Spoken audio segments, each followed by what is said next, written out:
Quando a mulher negra se movimenta, toda a estrutura da sociedade se movimenta com ela.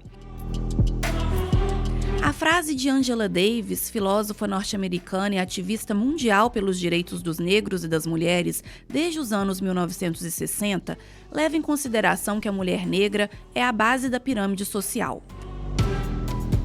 No Brasil, as mulheres negras também são a base da pirâmide, são o maior grupo populacional do país e um dos que mais sofrem as consequências do racismo. Porque o racismo não é caracterizado apenas por ataques explícitos, mas também pela desigualdade de acesso a direitos básicos. A Ellen sabe muito bem disso. Moradora da periferia de Vitória desde que nasceu, filha de empregada doméstica, a advogada teve e ainda tem muita dificuldade para acessar o mercado de trabalho e ser vista de igual para igual. Para ela, que preside a Comissão de Igualdade Racial da OAB no Espírito Santo, a realidade da mulher negra é mais complicada. Muito mais difícil, sem sombra de dúvidas. Um exemplo, eu fui com meu colega para o fórum, né, que também é membro de comissão, e na hora de passar, o segurança pediu para eu me apresentar na recepção, mas não pediu o meu colega. E eu simplesmente falei, não, eu também sou advogada. E por que eu tenho que apresentar minha carteirinha mesmo, se ele não apresentou a carteira? Ah, você é advogada também? E assim, isso não é uma vez, isso é reiteradamente. É reiteradamente. É um negócio muito cansativo. Eu já chego no fórum rindo, já. E não foi a primeira vez que a Ellen enfrentou dificuldades. Na infância e na adolescência, ela não percebia o racismo, mas quando conseguiu acessar o ensino superior, viu que o caminho para ela seria mais difícil. Porque quando você decide que você não vai fazer aquilo que te subordina a fazer, você é massacrado. É crítica de todos os lados. É tanto da favela, que acha que não é capaz, muitas das vezes, mas porque isso é do racismo estrutural, né? Que coloca as pessoas da favela em uma posição que você não é capaz de fazer mais que aquilo que foi imposto para você, né? Então, se naturaliza isso e não é culpa nossa, porque foi estruturado isso por muito tempo. E das pessoas que, quando você desce, estão ali embaixo, nossa, você está fazendo direito, né? Nossa, direito? Eu não sei como que vai ser, eu sei como é. E eu quero diferente. Eu não suporto ficar nessa situação. Eu estou cansada. Essa dificuldade de acesso e reconhecimento é quase unanimidade entre as mulheres negras. Uma pesquisa da Fundação Getúlio Vargas demonstrou que das quase 49 milhões de mulheres negras em idade para trabalhar em 2022, apenas metade estava inserida no mercado de trabalho. Entre os homens brancos, o índice passa dos 70%. E a renda também é desigual. Mulheres pretas e pardas ganham, em média, pouco mais de 60% do valor recebido por mulheres brancas e menos da metade do que os homens brancos.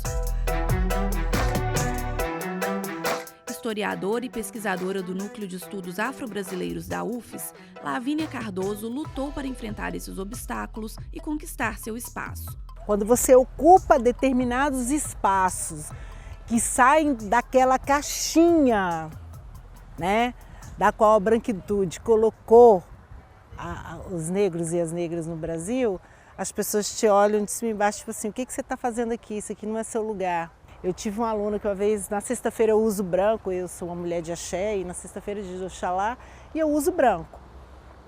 Fui para a escola de branco.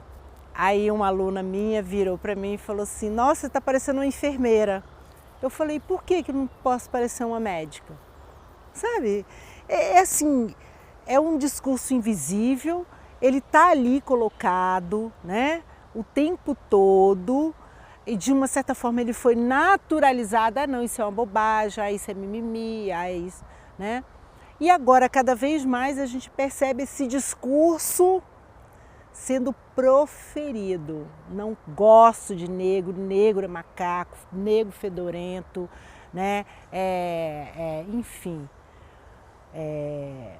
porque quanto mais os negros foram se organizando, né? E agora, cada vez mais disputando espaços de poder, o racismo saiu da invisibilidade, da escuridão, veio para o sol, né? Então, hoje as pessoas elas não se sentem mais incomodadas em serem racistas.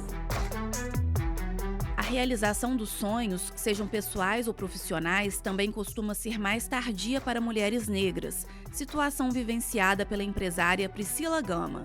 Quantas meninas negras vão ter oportunidade de fazer o que desejam sem precisar esperar tanto tempo? Porque eu estou conseguindo fazer isso aos 40, né? As minhas amigas de faculdade fizeram as coisas, realizaram coisas que desejaram aos 25, aos 30, né? Como é que a gente faz também, né? Porque quando a gente fala de igualdade e equidade, a gente também fala desse tempo que nós, enquanto mulheres negras, gastamos, tempo e energia, né? Porque tempo é muita coisa, para a gente conseguir realizar as coisas. E em uma realidade cruel, não é fácil se afirmar como negro. Pessoas negras sabem que são pessoas negras desde cedo. Eu acho que comigo aconteceu o que acontece com a maioria de nós, infelizmente, até hoje, né? A negativação, a demonização dessa negritude, né? Então, ao longo da vida da gente, a gente vem se afastando, né, dessa negritude, porque ela é um condicionador de coisas ruins, de violências, né? Então é uma forma também de você não ver o racismo, não sentir o racismo, achar que você está inalcançável dessa violência, né? A partir de um determinado momento da minha vida, e isso vem com a minha maternidade, né? Meu marido é um homem retinto e eu tive uma criança negra mais escura do que eu, onde esse racismo, essa violência ficava muito latente, principalmente quando a gente se reunia em família, né? Nos espaços que a gente ia. Então, a violência, ela aumentava muito quando nós estávamos em família, o que me perturbava um pouco, né? Porque, bom, se a gente está num local conservador, onde a família é usada como teorema de perfeição e de meta, por que a minha família não faz parte desse conceito? E com o filho, Priscila passou por uma situação explícita de racismo.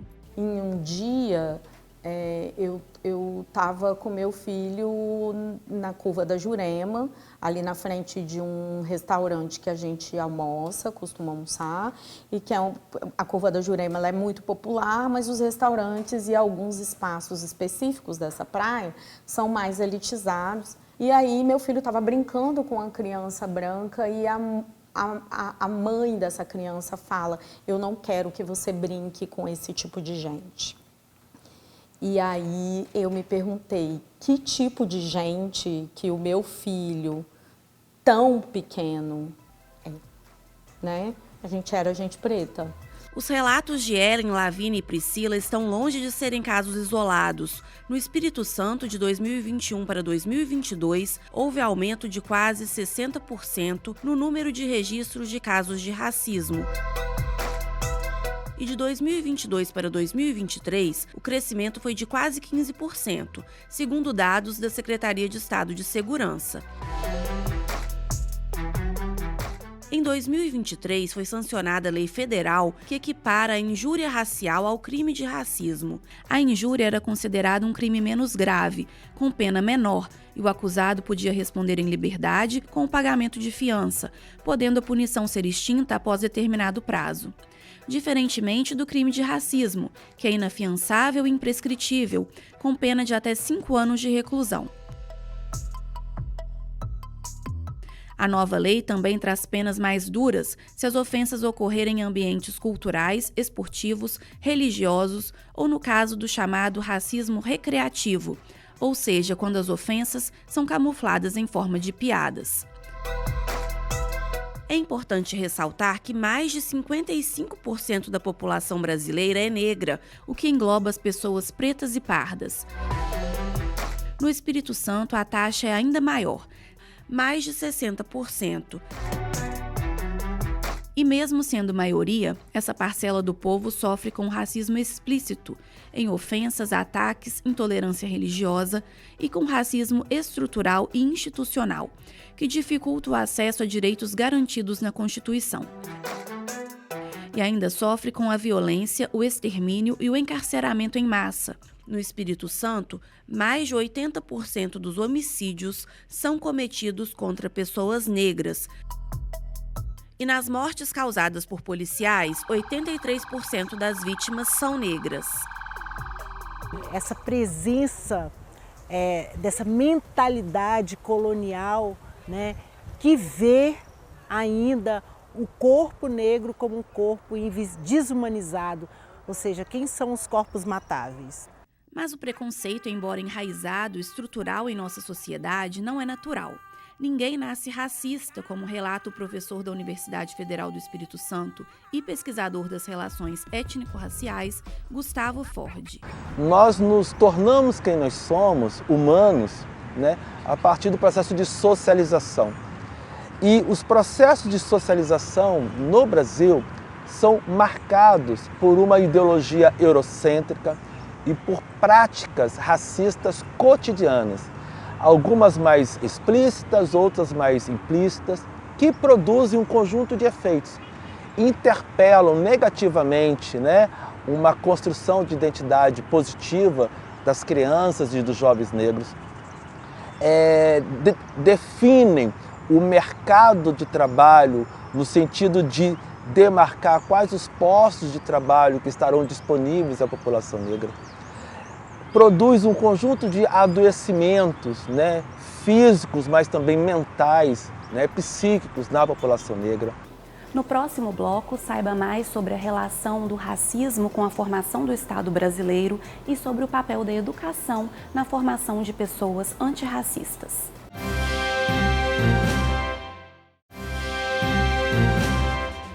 No bloco anterior, mostramos relatos de pessoas negras e da luta para alcançarem seus objetivos de vida. Mas como surgiu no Brasil esse racismo que domina todas as estruturas e traz tantas dificuldades para o povo negro? Para chegar nessa resposta é preciso analisar a história da formação do Estado e do povo brasileiro. A ideia de nação, a ideia de nacionalidade e as próprias instituições brasileiras foram pensadas e formuladas a partir da ideia de raça, a partir de um pensamento racista, e a partir disso se produziu toda uma ideologia de branqueamento, uma ideologia de mestiçagem, que também explica o genocídio indígena e africano no Brasil. Então houve toda uma política de Estado para a eliminação dos elementos negros e indígenas da nossa sociedade. E isso persiste até os dias de hoje, né? Quando nós olhamos para a nossa sociedade, em especial para as instituições brasileiras, o modo como as instituições e o Estado disponibiliza seus serviços, seus bens, investimentos públicos, atenção, é de modo desigual para a população branca e a população que não é branca. Isso é muito fácil de ser identificado quando nós vamos observar como que as políticas públicas chegam em territórios de maioria branca e chegam em territórios de maioria negra. O Estado brasileiro teve uma política de miscigenação. Somos um país miscigenado. Isso foi uma política para embranquecer, para clarear a população, para tirar a marca do negro, né? Que depois do Império, após na proclamação da República, depois da proclamação da República e da abolição, fomos culpados pelo, né, o negro foi culpabilizado pelo atraso em que o país vivia. O Brasil é um país atrasado por culpa dos negros, né? Foi feita uma campanha na década de 30, de 20, 30, dizendo o seguinte: olha, vocês não são brasileiros, vocês são africanos, voltem para a África. Eu quero ir para a África, quero ir e quero voltar, eu sou livre. E no Espírito Santo, a estrutura racista também é fortemente presente. A gente sabe que no Brasil o poder ele é passado de pai para filho, né? Quase como se a gente estivesse numa monarquia absolutista. E famílias, né? Famílias de imigrantes, famílias descendentes dos primeiros portugueses. Então aqui é só você ver alguns sobrenomes e eu vou olhar lá que você vê da onde que veio o cara, né? Os juízes, os prefeitos, enfim, né? E dos imigrantes que falam: ah, mas a gente trabalhou. Bom, ninguém está falando que imigrante não trabalhou, mas imigrante recebeu terras, né? Ah, mas foi difícil. Lógico que é difícil, né? Você sai da sua terra para ir para uma outra terra, mas enfim, recebeu, vamos colocar assim, políticas. O Estado brasileiro estabeleceu políticas públicas para os imigrantes italianos, alemães, né? E que são esses que ocupam os espaços de poder hoje na cidade de Vitória e no Espírito Santo, né? E o racismo, ele está colocado, né, nesses espaços. Consciente dessa origem histórica do racismo, o movimento negro brasileiro aponta a educação como uma das principais bandeiras antirracistas. A Lei 10.639 é uma importante conquista nesse caminho. Essa lei inclui nas diretrizes e bases da educação nacional a obrigatoriedade do ensino de história e cultura afro-brasileira nas escolas. O problema é que essa lei não vem sendo totalmente aplicada. Muitas vezes o tema não é integrado no dia a dia escolar e só vem à tona no mês de novembro, quando é celebrado o Dia da Consciência Negra. As ações são muito tímidas, são muito pontuais, mas é importante reconhecer que muitas práticas e muitas experiências positivas e boas têm sido realizadas por um conjunto amplo de professores e professoras. Outra vitória do movimento negro na área da educação são as cotas para ingresso nas universidades. No ensino superior, é importante destacar uma importante conquista do movimento negro, que foram as políticas de ações afirmativas. E as políticas de ações afirmativas têm contribuído para uma mudança do perfil da universidade. Eu tenho dito, né, ultimamente, que quem conheceu as universidades nos anos 80 e nos anos 90, se passar pelas salas de aula hoje, pelos corredores, vai perceber que nós estamos construindo, vivendo um novo projeto de universidade. Grupos sociais, em especial a população negra, que historicamente era alijada desse espaço socialmente qualificado de ensino, hoje começa a ocupar esse espaço, trazendo outros corpos, outras subjetividades, outras estéticas. E eu digo que o impacto das ações afirmativas, das cotas, é muito amplo, né? E quem ganha? Ganha toda a sociedade brasileira, né? Primeiro porque trata de um processo de democratização ao acesso ao ensino superior. Depois porque nós começamos a ter uma maior participação que busca uma melhor representação da demografia da nossa sociedade. E por fim, também é importante dizer que esses novos sujeitos, negros e negras, indígenas, quilombolas, pessoas com deficiência, pessoas empobrecidas economicamente, ao acessar o ensino superior, provocam mudanças epistemológicas. Então, nós estamos vivendo uma mudança muito potente, né? Novas linhas de estudo, novos temas de pesquisa, novas referências bibliográficas, ou seja, novas produções de conhecimento. O que o professor relata é reforçado por pesquisas. Segundo o estudo da Universidade Federal do Rio de Janeiro, houve aumento de mais de 200% no número de estudantes vindos de escolas públicas, pretos, pardos, indígenas e de baixa renda após a Lei de Cotas, sancionada em 2012. Estudos da USP, Unesp e UFMG demonstraram que o aumento da diversidade ocorreu sem a perda da qualidade acadêmica. Esses estudos concluíram que não houve diferença significativa de desempenho entre os estudantes cotistas e não cotistas. Militante do movimento negro há mais de 40 anos, Luiz Carlos Oliveira acredita que tudo que a população negra passa nos dias de hoje é reflexo de como a sociedade brasileira foi moldada ao longo dos anos. E uma das formas de combater o racismo, que é estrutural em nosso país, é sim por meio da educação. Então o racismo estrutural é isso, qualquer racismo que existe, como eu queria resgatar, qualquer racismo que existe numa loja, em qualquer lugar, é estrutural. Que aí vem de uma estrutura que coloca que aquele ali é negro, ele não tem condição de comprar aquilo, ele vai chegar ali e vai roubar. É isso que está no imaginário aí, porque a estrutura fez isso. Então nós temos que quebrar isso, e quebrar isso tem que ser com que?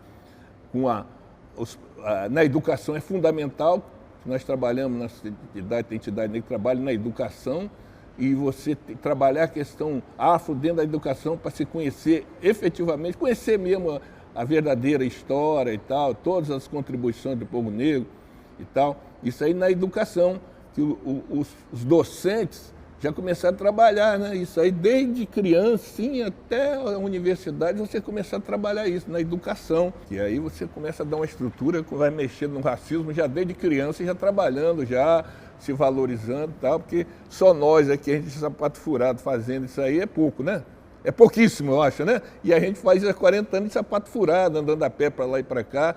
Eu acho que a dívida que o Estado brasileiro tem com o povo negro, que trabalhamos, nossos ancestrais, quase 400 anos de trabalho escravo, então a gordurinha, ainda não? E como se encontram hoje no Estado as políticas voltadas para a população negra? É importante destacar que o Espírito Santo já possui uma legislação que trata do plano estadual de igualdade racial. É uma legislação que ainda não está efetivamente implementada. É necessário que o Estado do Espírito Santo, a partir dos seus equipamentos públicos na área da saúde, na área da educação, né, nos órgãos executivos, legislativos, que nós possamos avançar no conjunto de políticas na área da educação. Por exemplo, a implementação da Lei 10.639, né, que depende de material didático, formação de professores e depende, sobretudo, de orçamento público. Nós temos também uma outra agenda importantíssima no Espírito Santo que diz respeito aos territórios quilombolas. As comunidades quilombolas, elas fazem jus, também já há algum tempo, a uma educação escolar diferenciada, a educação escolar quilombola. Importante também que nós possamos consolidar aquilo que está estabelecido no Plano Nacional de Saúde Integral da População Negra, né? Bom, e isso passa pelo Executivo, isso passa pelo Legislativo. Sabemos que essas mudanças são mudanças estruturais, que não são mudanças, né, que nós poderíamos aqui imaginar que seriam realizadas, né, num passo de mágica, né, numa virada de chave. Para Luiz Carlos, a reparação pelos séculos de trabalho escravo e todas as suas consequências também passa pela indenização em dinheiro. O Brasil, se não passar por uma reparação para o povo negro, ele jamais sairá do que está nisso aí. Vai levar mais 300 ou 400 anos com políticas pequenas para ir diminuindo. Mas para você querer acabar com a miséria, que o Brasil é um país de miséria e pobreza, não vai querer comparar com esses países, igual os Estados Unidos e outros, que têm pobreza, mas miséria assim, igual a nossa não existe, né? Então nós é miséria, por que é miséria? Quem é que está a maioria que está na miséria? Quem? E se quiser sair para rumo a um país-nação, passa por umas reparações aqui. Então essa reparação tem que ser com indenização também em dinheiro, não só com política, não, indenização em dinheiro. Porque se acaba com dinheiro, você acaba com a miséria. Cada negro, a família negra e tal, vai ter condições de se estruturar, ter sua casa digna, vai ter todas as condições, né, de viver, não vai ficar nessa miséria eterno aí. É importante lembrar que da chegada dos portugueses ao nosso país até os dias atuais, a sociedade brasileira conviveu mais tempo com a escravidão do que sem ela. Foram quase 4 séculos de população negra escravizada no Brasil, um dos maiores crimes cometidos contra a humanidade. O fim oficial desse período escravagista só ocorreu há pouco mais de 130 anos, e até hoje os negros brasileiros sofrem as consequências desse período. São fatos, não é vitimismo. Educação antirracista, visibilidade, políticas de reparação e de inclusão, ocupação de espaços de poder e decisão e o engajamento de toda a sociedade são essenciais para a promoção do respeito e da equidade. Agora, do antirracismo, eu acho que é boa, essa parceria é boa, tá com a gente, né? Branco, amarelo, azul, eu sempre defendi isso, não é não? Então, é necessário que em qualquer ambiente, sinta-se falta de pessoas negras, e não na plateia, mas sim palestrando, sim dando entrevista, sim fazendo medicina, sim sendo médico. Somos capazes de tudo. Somos capazes de tudo, mesmo com pouquinho que é nos dado. O antirracismo hoje tem se tornado uma hashtag importante, né? É importante que esse antirracismo possa ser materializado. E como que ele pode ser materializado? Né? Ampliando a participação negra nos espaços decisórios e ampliando o orçamento para as políticas de combate ao racismo e para a promoção da equidade racial e, sobretudo, modificando práticas de gestão que se esbarram naquilo que nós chamamos de racismo institucional. Existem funções e existem trabalhos, cargos que são de um poder, de um exercício de poder muito grande, que são os cargos que desenham quem pode e quem não pode, que desenham o futuro, né?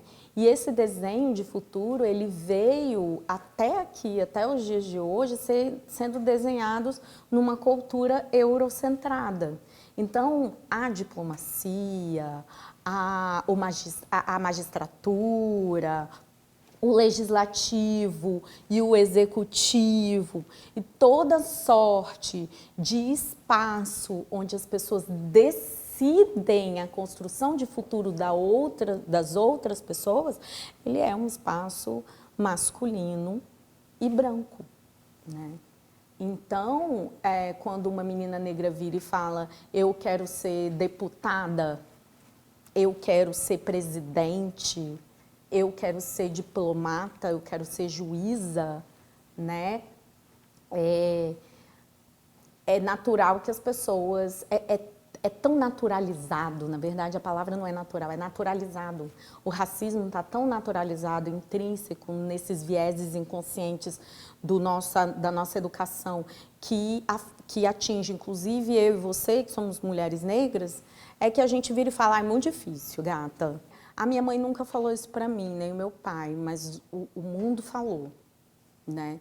Por isso que me emociona tanto aos 40 anos eu estar conseguindo realizar coisas que eu sonhei quando eu era criança, que é poder exercer isso internacionalmente, viajar, conhecer as pessoas, articular o impacto e a transformação social em outros países, porque eu verdadeiramente sonhei isso quando eu era criança.